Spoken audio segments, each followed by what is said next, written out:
Assalamualaikum semuanya.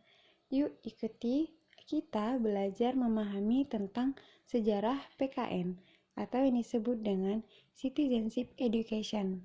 Gimana sih perjalanan PKN di Indonesia sampai berubah menjadi PPKN? Sejak Indonesia merdeka, muncullah kurikulum pendidikan yang pertama kali pada tahun 1946. Pada kurikulum yang pertama ini, belum ada mata pelajaran pendidikan kewarganegaraan atau yang kita sebut dalam bahasa Inggris Citizenship Education. Namun, terdapat mata pelajaran pengetahuan umum yang di dalamnya memasukkan pengetahuan tentang pemerintahan. Inilah awal mula terbentuknya mata pelajaran pendidikan kewarganegaraan yang masih bergabung menjadi satu dengan mata pelajaran pengetahuan umum.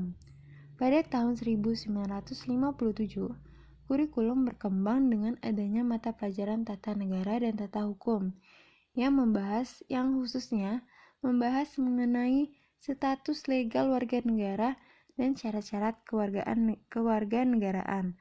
Meskipun pada saat itu belum juga terdapat mata pelajaran pendidikan kewarganegaraan. Barulah pada tahun 1962 muncul mata pelajaran CV yang ada di kurikulum SMA.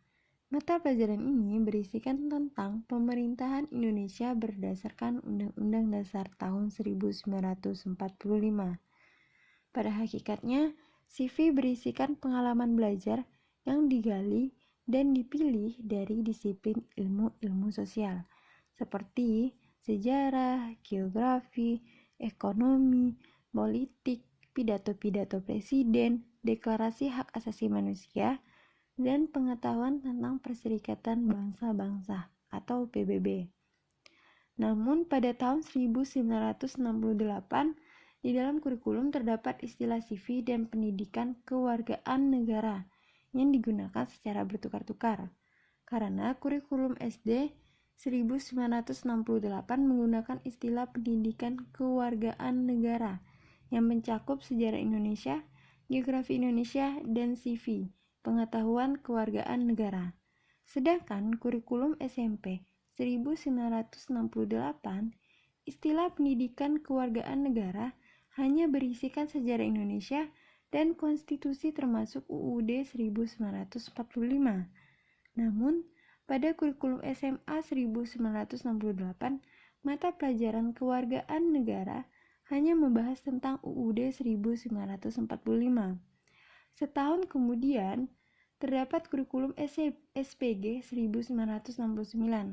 Mata pelajaran kewargaan negara berisikan tentang sejarah Indonesia, konstitusi, pengetahuan kemasyarakatan, dan hak asasi manusia.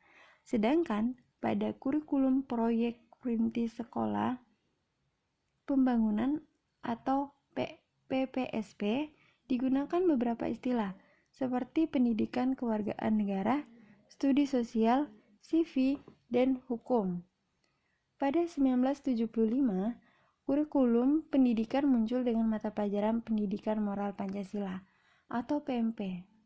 PMP ini berisikan materi Pancasila sebagaimana diuraikan di dalam pedoman penghayatan dan pengamalan Pancasila P4 sesuai dengan TAP MPR nomor 2 5 MPR 1973. Mata pelajaran PMP ini merupakan mata pelajaran wajib diberikan sejak dari SD, SMP, MA, SMA, SPG, dan sekolah kejuruan.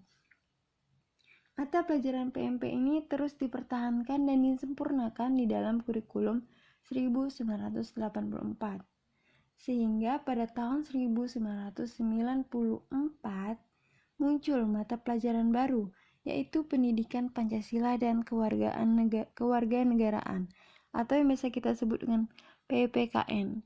Munculnya mata pelajaran ini didasarkan pada Undang-Undang SPN nomor 2 tahun 1989 pada pasal 39 yang menggariskan bahwa adanya mata pelajaran pendidikan Pancasila dan kewarganegaraan sebagai mata pelajaran wajib pada kurikulum semua jalur, jenis, dan jenjang pendidikan. Kurikulum PPKN 1994 ini berdasarkan dari nilai yang disaripatikan dari P4 dan sumber resmi lainnya yang ditata dengan menggunakan pendekatan spiral meluas atau Spiral of Concept Development. Berdasarkan kurikulum 1994 tersebut, pendidikan Pancasila dan kewarganegaraan diartikan sebagai mata pelajaran yang digunakan sebagai wahana yang mengembangkan dan melestarikan nilai luhur dan moral yang berakar dari budaya bangsa Indonesia. Barulah pada tahun 2006, kurikulum terus meningkatkan dan mengembangkan mata pelajaran PPKN. Kurikulum 2006 yang dikenal dengan kurikulum satuan tingkat pendidikan atau ini penyempurnaan dari kurikulum 2004. Di dalam kurikulum 2004 lah, pendidikan Pancasila dan kewarganegaraan PPKN diubah menjadi pendidikan kewarganegaraan PKN atau Citizenship Education. Namun pada tahun 2013 kembali dengan nama PPKN lagi yang terintegrasi dengan mata pelajaran lain yang lebih dikenal dengan pembelajaran tematik. Tujuan mata pelajaran PPKN ini yaitu menampakkan sikap dan perilaku dalam kehidupan sehari-hari yang didasarkan pada nilai-nilai Pancasila, baik sebagai pribadi maupun sebagai anggota masyarakat, dan memberikan bekal kemampuan untuk mengikuti pendidikan di SLTP. Mata pelajaran PPKN memiliki 3 misi, yaitu misi Conservation Education yang mengembangkan dan melestarikan nilai luhur Pancasila. Yang kedua, misi Social and Moral Development, yaitu mengembangkan dan membina peserta didik yang sadar akan hak dan kewajibannya, taat pada peraturan yang berlaku, serta berbudi pekerti luhur.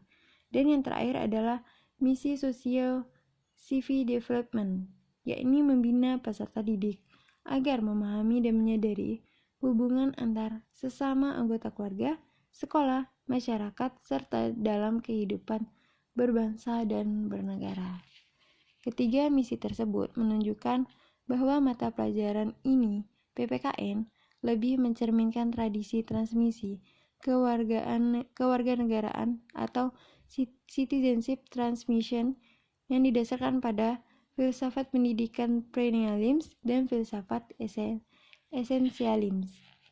Nah, teman-teman, itulah perjalanan sejarah PKN yang awalnya pendidikan kewargaan negara menjadi pendidikan kewargaan negara hingga saat ini menjadi PPKN, yaitu Pendidikan Pancasila Kewarganegaraan.